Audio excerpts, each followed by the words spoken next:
Well, let's try this again. I started the video and then it's like, I need to shave. Friday, cheers. It's a small, but it's, I like wearing my own shirt every now and then.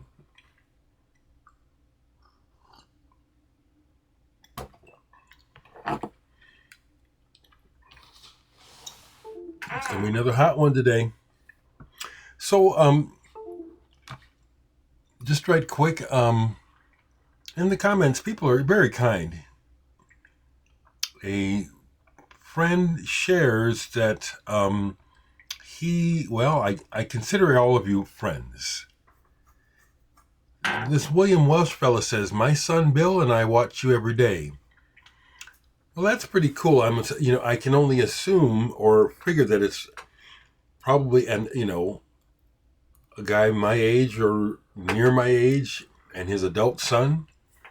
Could be a guy with a younger kid watching, but that's pretty cool. Hello, and hope you guys are doing well today. So, man, it's like, this is a medium.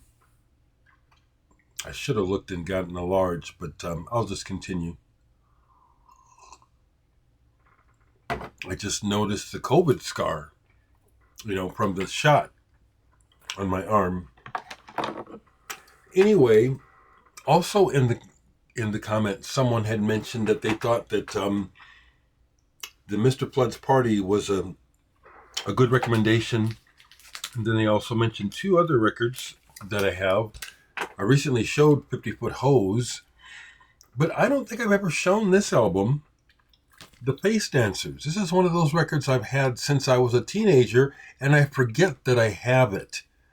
You see, when it comes to those genres, and speaking of genres, it gets a little frustrating for me because the main thing that I'm looking for is what I'm looking for, and it's not within a genre, which I discovered a long time ago, even though I follow particular, areas of music.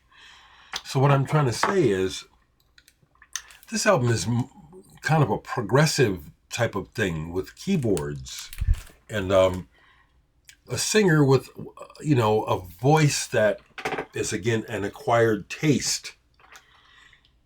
Even as a kid, I wondered about these people with these weird kind of, like the guy's voice on here, it makes me think of Mr. Goodbody. Excuse me. And oh, shit. Excuse me. But the music is really good, and the keyboardist in particular. There are some musical passages on this album that are real good. But I haven't played this in years. I mean, years. It's almost like it's sealed shut. So that was kind of cool when the person mentioned this, Face Dancers. Well, who would have thought? And I bought this as a cutout. Probably when I was 17.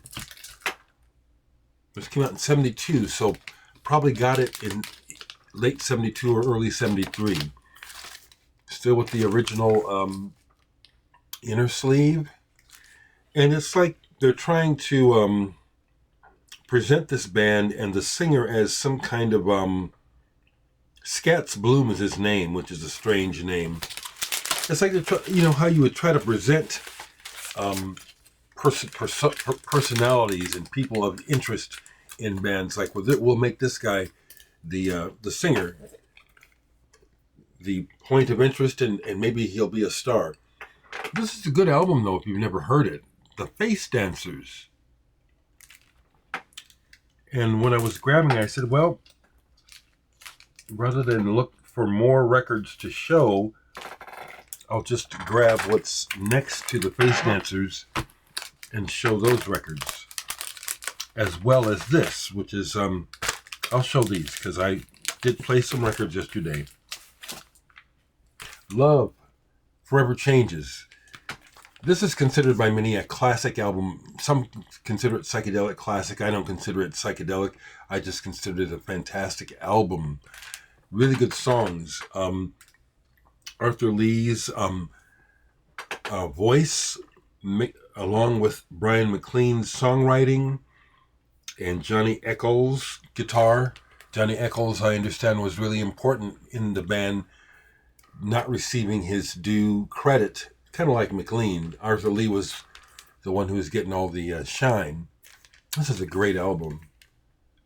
The whole album, seriously, that's the thing about this. It's like that Gandalf. There's more talk about it in the groups, and some people really think it's really good. The album is not consistently as good as Golden Earrings, the first track. This, however, starts with a classic track, Alone Again, and just keeps going. A House Is Not a Motel, into And More Again, into the Daily Planet, ending side one with the Red Telephone. It's a killer album, if you don't know it. Here's an album that I inherited from a friend who passed away in 2000, Birth Control. And he was so out of it because of the cancer and other things that the cats destroyed a bunch of the records. They just, would get on top of the records and just scratch. German band, Birth Control. Some consider them progressive. They're not progressive. It's just a German rock band. And this is pleasant. I have a couple of their other albums that I like better. But I listened to the whole side, and it's like, I like this, but this is not progressive rock. It's just a rock band. Good band. Yesterday I played this. I just decided to play it. The album that Pharoah Sanders and Floating Points did with the London Symphony Orchestra, Promises. There was hype about this when it came out, but for good reason. This is really good. Ambient. This is Ambient. It's beautiful. Absolutely beautiful. So to get back to when I pulled the Face Dancers, what's next to it, well, they're out of order now, but these are the records that are Face Dancers, okay? In that same area, Eye to Eye. I'm glad I kept it. I used to have both albums. I very seldom play them, but this is good enough to keep. This one is produced by Gary Katz. There is a Steely Dan connection. Maybe it's the other album. But this woman who is originally the singer is originally from Nebraska, if I got that right. I forget her name. I'm looking here. But great session players are on the album. Everyone from Jeff Porcaro, Chuck Rainey, Rick Derringer is even on here. Deborah Borg is her name. I never knew her, but it's my understanding that she is a Nebraskan and tried to make a play for the big time. This is on the jazzy side. Good stuff, Eye to Eye, if you don't know it. Here's one that I've kept from my post-punk new wave days. I do not remember what this album sounds like, but I kept it, which is a good sign, so I need to play this today. Faction. If this rings any bells for you readers or readers, folks watching, someone share something with me. I have to play this. Yeah, I have to play it. Another, this is a reissue, but this is what they consider prog. Fading Beauty by Faithful Breath. And this is a Garden of Delights reissue, numbered, with a real big fat booklet. I have to play this. It's been a while, but it was like one where I would always see it on those lists of records to find out about. Prog. Bad Gadget. Frank Tovey passed away too soon. A rather interesting man on the Mute Records label. And he's got Robert Gotobed from Wire on drums on one track on here, which I had forgotten about. I really like this album. It's hard to describe. It could almost be kind of a angular sort of dark pop. Incontinent is the name of the album, which is, again, what a thing to call, what a title to call an album. I know the word well from my hospital days. Used to have an original of this, got rid of it when I was getting out of the industrial side of things. But I saw this not long ago. It's a reissue, but I grabbed it. Factrix. The folks are up early out in California. It's 7:30 here, so it's like 6:30 there. Shine Thought. Kind of a creepy cover, which I actually like. I like it. And I haven't played this in a while, so I can't describe it for you. But this is stuff for you to, if you haven't heard this stuff, it's stuff to explore. Here's an album that is a library music album. Musique pour l'image, number 38. Fabio Fabor is the primary composer on here, which is why it's in this area. F.A. Once again, it's like I just grabbed these, so I can't really describe them to you. This one, I think this was sent to me. I have to play this again. I know I liked it. Jean-François Fabiano and Margie Gillis. Les Racines du Rhythm Éternel. This is good. I just can't remember what it sounds like to tell you. I'm glad I did this, because besides whatever else I do, and I have some, it's hot today, but I have some yard work I want to try to get done before they do work on the tree, which I'm thinking about doing today. But these are some records to play today. And then Eyes of Blue in Fields of Ardath. I talked to John Weathers of Gentle Giant about this album. He was in this Welsh band before Gentle Giant. Very good band. Progressive and jazzy. Quincy Jones writes the liner notes on the back. They did the soundtrack for a movie that I looked up, and with Wally Cox. I used to like that actor as a kid. Can't think of the name of the movie right now, but they did a lot of music for that, and very capable. This is again another album I've had since probably the 70s. It's an excellent album. So that's what I want to share primarily. You know, the other thing is that I'm just wrapping up watching. I think I don't know why, but I'm kind of making an assumption. But every few days, another Marvel Comics movie shows up on YouTube in HD. And so I watch them because I don't go to the movies. But like I said, I was a big comics fan as a kid. So I just ended up watching the Avengers and all the X-Men and all that stuff. And, you know, it's always the same old scenario, you know, which it kind of gets tiresome. You know, action is fun to a degree, and then it's like, okay, that's enough of this.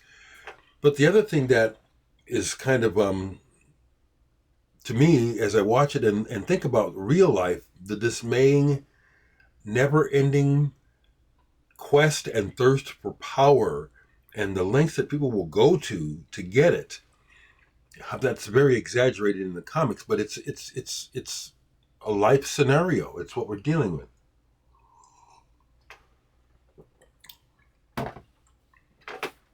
So I'm just watching things, you know. You know, it's like how sad that we have a president who relinquishes power for the good of the country, passes the baton to his vice president. No one is perfect, and yet the first thing people do is point out what's wrong with her and what they don't like about her. But what I got to say is there is no comparison between her and Trump.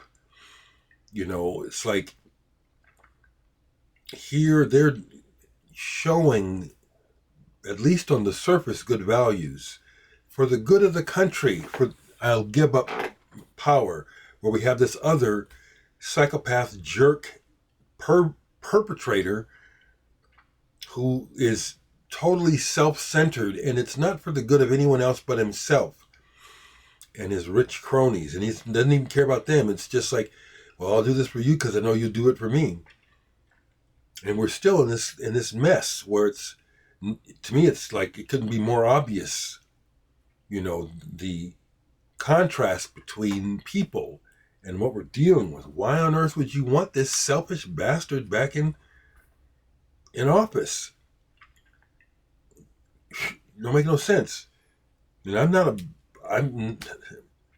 the Democrats are really not much better, but at least there's a semblance of a possibility that things could get better with these people. Not with Trump, not with the GOP. So I made a comment. So if there's some nutty ass cult people going to come over here and start barking at me like rabid dogs, mad because I'm sharing an opinion you don't like, just get ready to be deleted, because I don't care what you have to say. You people are sick. So anyway, try to have a good weekend, people. Okay. Those fires out in California and all up and down the coast in Canada, man, what a world. Okay, take care.